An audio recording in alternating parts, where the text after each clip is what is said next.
আসসালামু আলাইকুম, আমি আসাদ আবির। আমার বাংলা হেল্প চ্যানেলের পক্ষ থেকে সবাইকে স্বাগতম। যারা অপটিক্যাল ফাইবার নিয়ে কাজ করে থাকে, অপটিক্যাল পাওয়ার মিটারটা তাদের কাছে খুবই পরিচিত একটা নাম। কিন্তু যারা নতুন অপটিক্যাল ফাইবারের কাজ শিখতে চায় কিংবা নতুন করে আইএসপি বিজনেস করতে চায়, তাদের জন্য অপটিক্যাল পাওয়ার মিটারের ব্যবহার জানাটা খুবই গুরুত্বপূর্ণ। আজকের ভিডিওতে অপটিক্যাল পাওয়ার মিটার কি, এটা কিভাবে ব্যবহার করতে হয় এবং এটা কিভাবে কাজ করে, এই বিষয় নিয়ে একটু জেড আলোচনা করব। আশা করছি ভিডিওটি যদি আপনি শেষ পর্যন্ত দেখেন তাহলে এই বিষয়ে একটা ক্লিয়ার ধারণা পেয়ে যাবেন।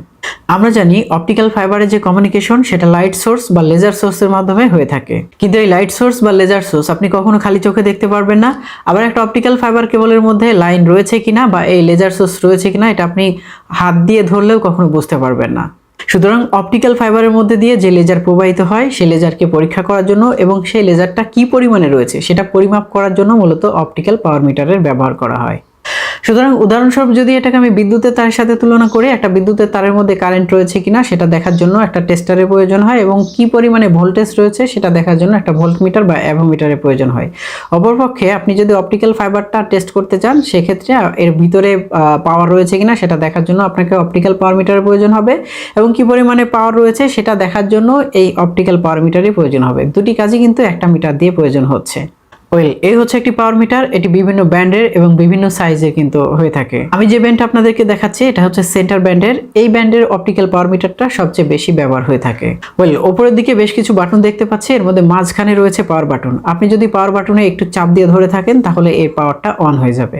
অন হয়ে গেলে আপনি যদি বাম পাশের এই বাটনে একবার ক্লিক করেন তাহলে আপনার মনিটরে যে লাইটটা রয়েছে সেই লাইটটা অন হবে। এবং যদি ডান কর্নারের উপরের দিকে একটা বাটন দেখি তাহলে এখানে ওয়াই আকারের একটা বাটন রয়েছে এবং এই বাটনটার মাধ্যমে আপনি ওয়েভলেন্থ চেঞ্জ করতে পারবেন। এখানে অনেকগুলো ওয়েভলেন্থ রয়েছে, 1310, 1550 এরকম বেশ কিছু ওয়েভলেন্থ রয়েছে।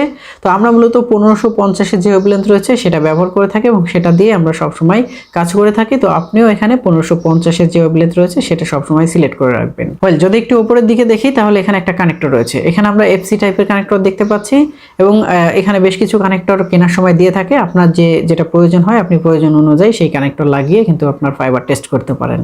বাজারে আপনি দুই ধরনের পাওয়ার মিটার পেয়ে যাবেন। এক ধরনের পাওয়ার মিটার আপনার হচ্ছে রিচার্জেবল, যেগুলোতে আপনি কারেন্টের চার্জ দিয়ে আবার চালাতে পারবেন, এবং আরেক ধরনের পাওয়ার মিটার রয়েছে যেগুলো আপনার পেন্সিল ব্যাটারি দিয়ে চালানো যায়। যদি ব্যাটারি শেষ হয়ে যায় তাহলে আপনাকে আবার ব্যাটারি চেঞ্জ করে নিতে হবে।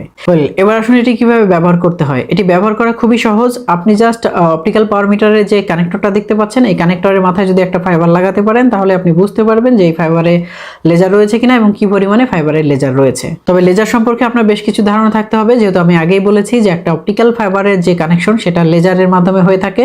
আর আমরা যেহেতু অপটিক্যাল পাওয়ার মিটার দিয়ে সেই লেজারটাই মাপবো, সুতরাং আপনার অপটিক্যাল পাওয়ার মিটার যদি বাইরে থেকে কোনোভাবে কোনো লেজার পেয়ে থাকে তাহলে সেটা কিন্তু সে শো করবে। অর্থাৎ আপনি যদি অপটিক্যাল ফাইবারের এই কানেক্টর বরাবর কোনো লাইট মারতে পারেন তাহলে কিন্তু আপনার অপটিক্যাল পাওয়ার মিটারে লেজার শো করবে। পাশাপাশি আমরা যেহেতু রোদ্রে কাজ করে থাকি সবসময়, আপনার অপটিক্যাল পাওয়ার মিটার যদি কোনোভাবে রোদ্রে ধরেন তাহলেই কিন্তু সে লেজার শো করবে। সুতরাং বেটার রেজাল্ট পাওয়ার জন্য আপনি যখন কোনো একটা অপটিক্যাল ফাইবার টেস্ট করবেন তখন সেই অপটিক্যাল ফাইবারের মাথায় অবশ্যই একটা কানেক্টর লাগিয়ে নেবেন বা প্যাচ কর্ড লাগিয়ে নেবেন, তাহলে কিন্তু আপনি বেটার রেজাল্ট পাবেন। পাওয়ার মিটারের কাজ শেষ হয়ে গেলে আপনি মাঝখানে যে পাওয়ার বাটনটা দেখতে পাচ্ছেন, জাস্ট এই পাওয়ার বাটনের উপরে প্রেস করে ধরে রাখলেই কিন্তু আপনার পাওয়ার মিটারটা অফ হয়ে যাবে।